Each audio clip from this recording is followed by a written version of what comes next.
Elle passe tout son carnaval avec son oncle qui est décédé il y a plus d'1 an. Il soupçonne son petit frère d'être possédé. La famille, 2 histoires paranormales qui se déroulent aux Antilles. Abonne-toi, commente pour toujours plus d'histoires. C'est parti. La famille, voici l'histoire d'Émilie. Émilie a 16 ans et elle vit au Moule. Le Moule qui est une commune de la Guadeloupe. Elle adore le carnaval. Son père, sa mère, ses frères, ses tantes, ses petits cousins, grands cousins, toute sa famille était dans le carnaval. Le carnaval est devenu une période un peu sombre de leur famille lorsque son oncle, le frère de son père, est mort dans cette période. Enfin, est-ce qu'il est mort? On ne sait pas. Il a juste disparu. Dans le quartier, certaines personnes disaient, comme c'était un peu un coureur de jupons, qu'il était parti avec une femme, qu'il vivait autre part, qu'il voulait plus voir sa famille. Bref, il y avait beaucoup de légendes autour de cet homme, car on n'a jamais retrouvé son corps. 1 an s'est déroulé et le carnaval est revenu. La moitié de la famille ne voulait pas fêter parce que c'était justement une période qui était triste maintenant. Mais Émilie et ses parents pensaient que justement, pour faire honneur à son oncle qui adorait le carnaval, elle devait continuer son carnaval, elle devait continuer à jouer dans un groupe, elle devait continuer à débouler, à défiler, elle en était sûre et certaine. Donc chaque année, elle a rejoint son groupe de carnaval, il y a les préparations, il y a les entraînements, il y a les déboulés, etc. Tout s'est passé vraiment comme d'habitude. La seule chose, c'est qu'elle avait en permanence son oncle dans la tête. Et elle pensait que ça allait justement la freiner, ça allait justement qu'elle aurait du mal, mais en fait non. Juste penser à son oncle, ça la poussait justement à continuer son carnaval, à faire ce qu'elle avait à faire. Mais les gars, c'est là que l'histoire devient étrange. Un jour, alors qu'elle était dans le local de son groupe, il y avait certaines personnes autour du local qui virevoltaient justement parce que le local, c'est vraiment un lieu d'échange, c'est vraiment un lieu de partage. On fait des tenues ensemble, il y a des gens qui viennent aussi juste pour rencontrer d'autres personnes. C'est vraiment un lieu d'échange. Et ce jour, elle était persuadée d'avoir vu son oncle dans ces personnes justement qui venaient au local pour voir un peu ce qui se passait. Lorsqu'elle l'a aperçu à l'extérieur, elle est sortie. Mais bizarrement, elle l'a pas vu. Donc, elle s'est dit, soit elle s'est trompée, soit c'était pas lui, quelqu'un qui lui ressemblait, qui est parti. Mais c'était vachement étrange. Les jours sont passés, les jours sont passés, les jours sont passés. Elle continuait à regarder si elle voyait pas justement cet homme qui ressemblait tant à son oncle. Elle l'a jamais revu et on est arrivé au jour où justement, il devait débouler. Ce jour-là, il devait débouler lors du carnaval des Abîmes. Donc tout le groupe est descendu aux Abîmes et c'était vraiment le carnaval aux Abîmes, c'est vraiment une très grosse fête, il y a beaucoup de monde, c'est vraiment c'est à voir. Pour ceux qui ne sont jamais venus en Guadeloupe, qui ne connaissent pas le carnaval, c'est quelque chose à voir. Mais la suite est vachement étrange. Lorsqu'Émilie déboule avec son groupe, elle est comme en transe. Elle ressent les vibrations des musiciens, elle ressent les vibrations de la foule, elle ressent les vibrations des danseurs autour d'elle, des fouettards, de tout le monde, elle ressent vraiment la chose. Mais à ce moment-là, elle est sortie de sa transe car elle entend qu'on appelle son prénom. Émilie, Émilie, Émilie. Elle connaît la voix. Elle a l'impression de connaître la voix, mais elle sait pas, c'est bizarre. Donc elle commence à regarder à droite, à gauche dans la foule, si elle repère quelqu'un qu'elle connaît. C'est le carnaval des Abîmes, donc forcément, il y a des gens qui vont te voir, des gens que tu connais, etc. Sauf que là, elle en est sûre. Elle tombe dans les yeux d'un homme qui ressemble trait pour trait à son oncle qui est décédé il y a 1 an. Mais comment c'est possible? Elle continue à débouler, mais elle est plus dedans. Sa tête est autre part. Mais comment c'est possible? En même temps, son oncle a juste disparu, je vous le rappelle. Il n'est pas mort. Donc peut-être que les gens du quartier disaient vrai. Peut-être qu'il s'était juste échappé avec une femme. Peut-être qu'il s'était juste caché pour un problème. Et que là, justement, il revient pour la voir. Elle voulait pas gâcher son carnaval. Elle pouvait pas faire ça au reste de son groupe. Donc ils ont fini de débouler. Elle revint à l'endroit justement où elle avait vu son oncle. Elle cherche, elle regarde, elle comprend pas. Elle voit rien, elle continue. Elle entend une voix dans sa tête qui lui dit « Regarde au sol ». Et elle regarde au sol et elle trouve une bague. Une bague qu'elle n'avait jamais vue, du moins pensait n'avoir jamais vue de toute sa vie. Elle prit la bague. Elle est rentrée chez elle. Elle était assez fatiguée, donc elle a laissé la bague sur la table du salon et elle est partie se coucher, voilà. Elle n'y a même pas fait attention. Le lendemain matin, son père a déboulé dans sa chambre et il l'a réveillée. Il lui dit « Mais Émilie, où l'as trouvé bague là ça? Où est-ce que tu as trouvé cette bague ?» Et Émilie lui raconte que elle sait pas si elle doit le dire à son père. Donc elle dit « non, pendant le carnaval, je marchais et puis j'ai trouvé ça au sol. » Il lui dit « Émilie, arrête de mentir maman là, arrête de me mentir.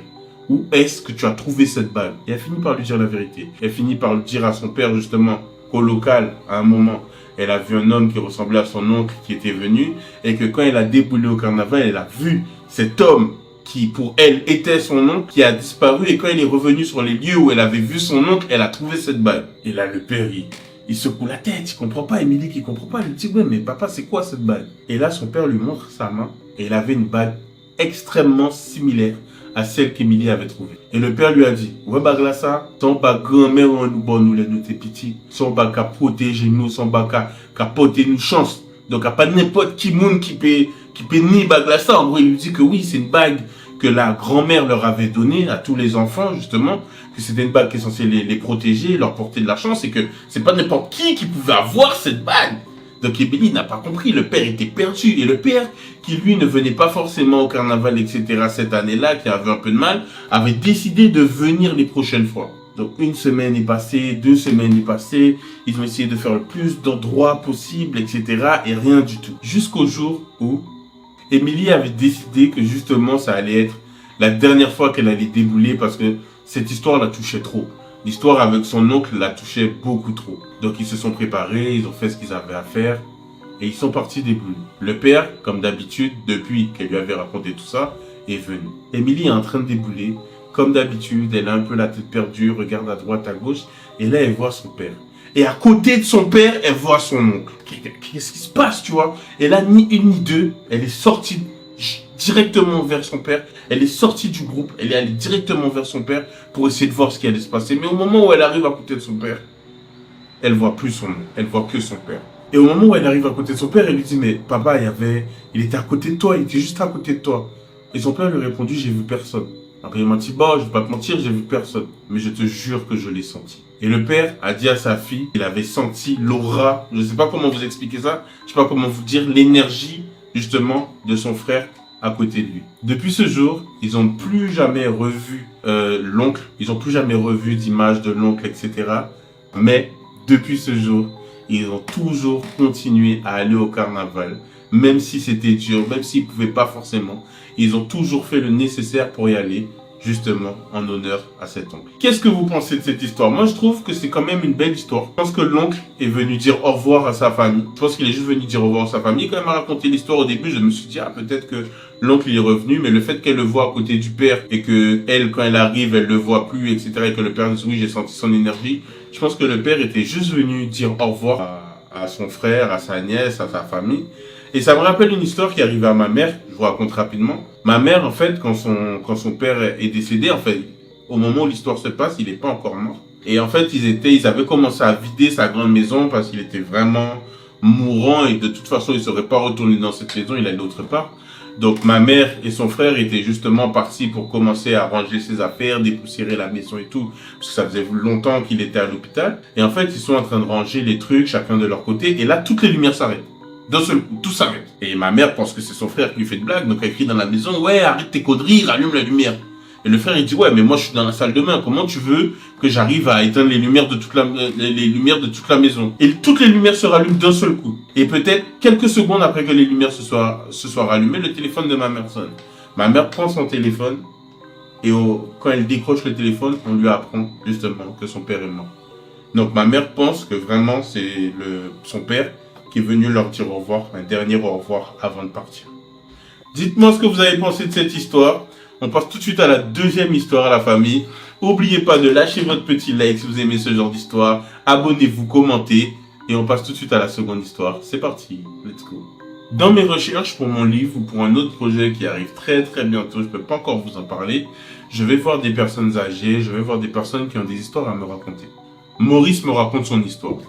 Maurice était l'avant-dernier de la fratrie. Ils étaient 5 frères. Mais ils étaient vraiment 5 frères comme les doigts de la main, quoi. Ils étaient tout le temps ensemble, ils jouaient ensemble, ils se chamaillaient, mais voilà, il y avait beaucoup d'amour entre tous ces frères. Et vous savez, à cette époque, l'histoire se passe à peu près dans les années 1960. Ils aidaient beaucoup les parents pour le bétail des fois avant d'aller à l'école. Quand c'était la période des crabes, ils allaient acheter des crabes pour vendre, ou pour la maman, pour la famille, pour manger. Enfin bref, c'était vraiment des frères qui étaient très actifs. Maurice, c'était l'avant-dernier.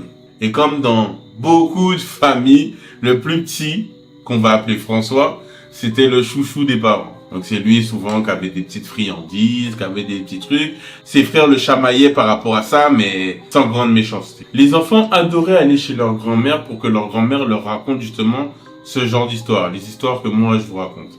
Le Soukounian, le Dorlis, le petit monstre, Tissapoti, etc. Mais leur père avait une aversion de ces histoires. C'est pas qu'il n'y croyait pas, bien au contraire, il y croyait trop. Mais on comprendra un peu après pourquoi leur père détestait ce genre d'histoire. Un jour, alors que Maurice rentre chez lui, il voit en fait autour de la maison des pompiers, des voisins, plein de monde. Il comprend pas ce qui se passe. Donc il se précipite pour aller vers la maison pour voir ce qui se passe. Au moment où il arrive vers chez lui, il voit qu'en fait, le plus petit frère, François, s'est fait renverser par une voiture. Le pronostic vital est engagé. On ne sait pas s'il va survivre. Franchement, la famille, elle est à bout de souffle. Plus personne ne peut. En plus, c'est le petit chouchou, etc. Même les frères, comme je l'ai dit, sont vraiment comme ça. Donc, tout le monde a très très mal. Ils savent pas si psychologiquement ou la maman va réussir à s'en sortir. En fait, c'est très très très dur pour eux. Les semaines passent. Et le petit François est toujours dans le coma. La mère qui avait un lien extrêmement puissant avec François n'arrive plus à dormir, n'arrive plus à manger, n'arrive plus à aller travailler. Franchement, c'est très très dur pour elle. Un jour, alors que son mari n'était pas là, était parti en mer, elle a décidé de ramener un Gadet Zafé à l'hôpital. Si vous voulez, le Gadet Zafé, pour ceux qui connaissent pas, c'est un peu le marabout. Donc elle a emmené le Gadet Zafé à l'hôpital justement pour qu'il aide le petit François à guérir. Donc le Gadet Zafé est parti, il a observé le petit, il a dit « Aïe, Timouna est dans très mauvais état, l'enfant est dans un très mauvais état, va falloir beaucoup de choses pour le sortir de son état. » La mère a dit « Ce que tu veux, ce que vous voulez, dites-moi ce que vous avez besoin et je vous le donne. » Donc il a fait une liste, il a donné une somme, etc. La mère en un jour, elle a réussi à tout rassembler alors qu'il lui fallait beaucoup d'argent. Je sais pas comment elle a fait, si elle avait de l'argent sous son matelas, etc. Il m'a pas dit, mais en tout cas... Elle a rassemblé l'argent qu'il fallait, elle a acheté tout ce qu'elle avait acheté, elle est partie, elle a emmené ça au Gadet Zafé. Le Gadet Zafé a fait chez lui des rituels, des pommades, des trucs, et il lui a donné une pommade, il lui a donné une sorte de pommade, et il lui a dit, maintenant tu prends cette pommade, et pendant 6 jours, tu vas à l'hôpital et tu passes cette pommade-là sur l'enfant, tu le masses avec. Tous les jours, tu le masses avec, il lui a donné une prière, une incantation, il lui a dit, tu fais ça pendant que tu le masses, et tu verras, dans 10 jours, l'enfant, il sera debout. Donc, elle a écouté pendant 6 jours, elle est partie, elle a massé l'enfant, elle a fait les prières, elle a massé l'enfant, elle a fait les prières, elle a massé l'enfant, fait les prières pendant 6 jours. Après, des 6 aux 10 jours, ce qui était extrêmement bizarre, c'est que le cas de l'enfant s'améliorait, quoi. Du jour au lendemain, voilà, tu vois, l'enfant qui était mort pour tout le monde, ben, d'un seul coup, l'enfant, il allait mieux, ses signes vitaux, il allait mieux, et le 2e jour, l'enfant s'est réveillé. L'enfant s'est réveillé, mais... il n'était pas pareil, les gars. C'était bizarre. La mère était trop contente. La mère, elle était trop contente. Le père n'était pas au courant de cette histoire de marabout, de Gadet Zafé. Mais la mère, elle était aux anges. Et quand ses frères sont venus le voir, Maurice me dit que... c'était plus le frère. C'était plus pareil. Après, les médecins, ils ont dit, bien sûr, l'accident était violent. C'est même pas comment il a fait pour se réveiller. Donc forcément, l'enfant peut avoir des séquelles, peut avoir des amnésies, tout ça, etc. Mais ça allait au-delà de ça. Ça allait au-delà de juste oublier des petits moments de sa vie. Il se rappelait de beaucoup de choses, mais il agissait plus pareil. C'était plus le même enfant joyeux. Il était un peu fermé, il était un peu terne. Mais bon, peut-être que le temps va faire le nécessaire. Quelques jours plus tard, tous les enfants sont allés voir leurs grands-parents, dont la grand-mère qui racontait les histoires quand ils étaient plus jeunes. Ils sont allés voir les grands-parents, tout s'est bien passé. La grand-mère avait fait des racines, morues, ils ont raconté tout ça. Donc tout s'est vraiment bien passé, ils ont passé un bon moment ensemble. Sauf que la grand-mère a dit à la maman avant qu'elle parte, s'il te plaît, reviens me voir demain sans personne. Le lendemain, elle a écouté, elle est repartie voir la grand-mère. Elle a dit, faut dis-moi quand vous faites Timouna. Faut que tu me dises ce que tu as fait avec l'enfant. L'enfant qui est là n'est plus ton enfant. La maman est partie dans une colère monstre. Elle a pété un câble. Qu'est-ce que tu me racontes? Est-ce que tu vois pas que c'est mon enfant? De toute façon, toi, t'es jalouse, machin. Elle est vraiment partie en colère. Elle a dit, ok, d'accord, ne t'énerve pas. Je vais juste te raconter une histoire. La mère, malgré son énervement, est quand même restée écouter l'histoire de la grand-mère. Et la grand-mère lui a appris qu'elle descendait d'une famille où il y a eu beaucoup de sorcellerie. Et que justement, le fait qu'il y ait eu beaucoup de sorcellerie, ça faisait que certaines choses pouvaient ne pas se passer comme elles devaient se passer.